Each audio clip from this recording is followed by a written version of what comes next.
Right edition, welcome and happy day. Hey, a study recently has found that women who carry extra weight live longer than the men who mention it. Who would have loved that, hey? Here's a lady, her name is Lorraine Rafferty.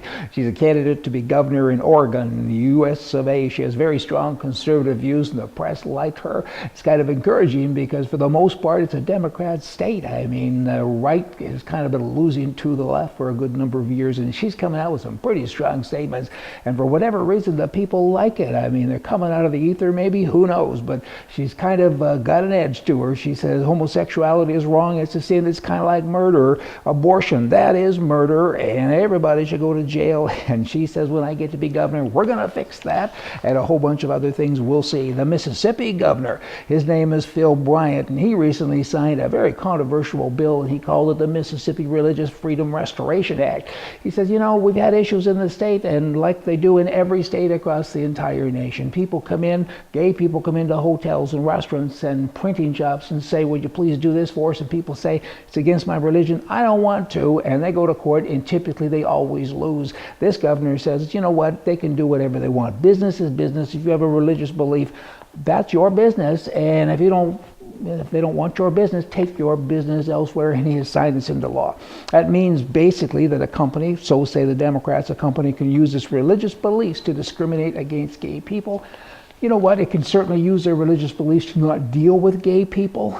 I don't know that it's reasonable to say that you're discriminating against them. They just don't want to deal with them. A lot of people don't want to deal with a lot of people. I mean, I don't know that it comes down to gay or straight or anything else. But anyway, it's a pretty thick bill, but it has been passed and the governor has signed it. Abortion. In Canada recently, they have what they call roadside memorials.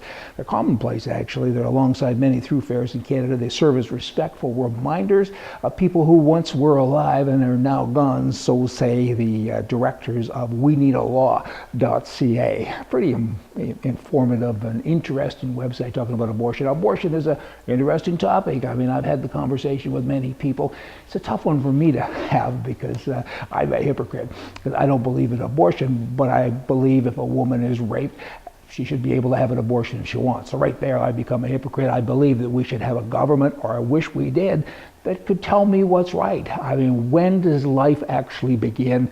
Make a law and kind of make it happen. And I think it's pretty clear that abortion shouldn't happen.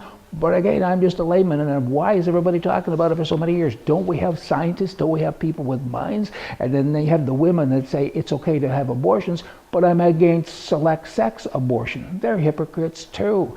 I mean, and then there is no law that gives a time. People are confused. They think there is, but there isn't. That 3-month thing, that's about hospitals saying this is when we're most comfortable to perform an abortion. The fact is that 1 minute, literally prior to the baby being born, you could abort the baby, even though it's a real person at that point, and it's just an abortion. It's not murder. Oh boy, you get into a lot of slippery slope stuff, don't you know? A conservative senator in Canada recently said this: I'm okay with the Senate remaining an unelected body, and so are many of my colleagues. Oh yeah, right. Judgments of the Supreme Court in Canada now, they're waiting for that.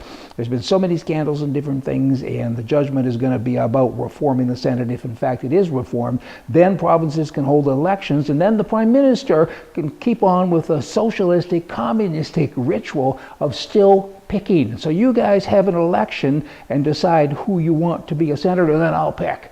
What? What kind of a system is that? These guys really need some serious brain help.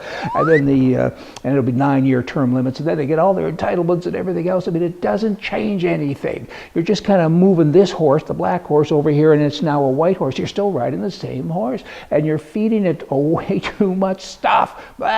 Sober second thought is how they call this. Good grammar, how to get it all worked up. That would be the verbiage coming out of the senator's mouth. We are needed, and we can't be elected because we provide sober second thought. You know what? I'd take a drunk elected person any day over a sober commie like them. Y'all come back tomorrow. We're going to have more for you from the right. See ya.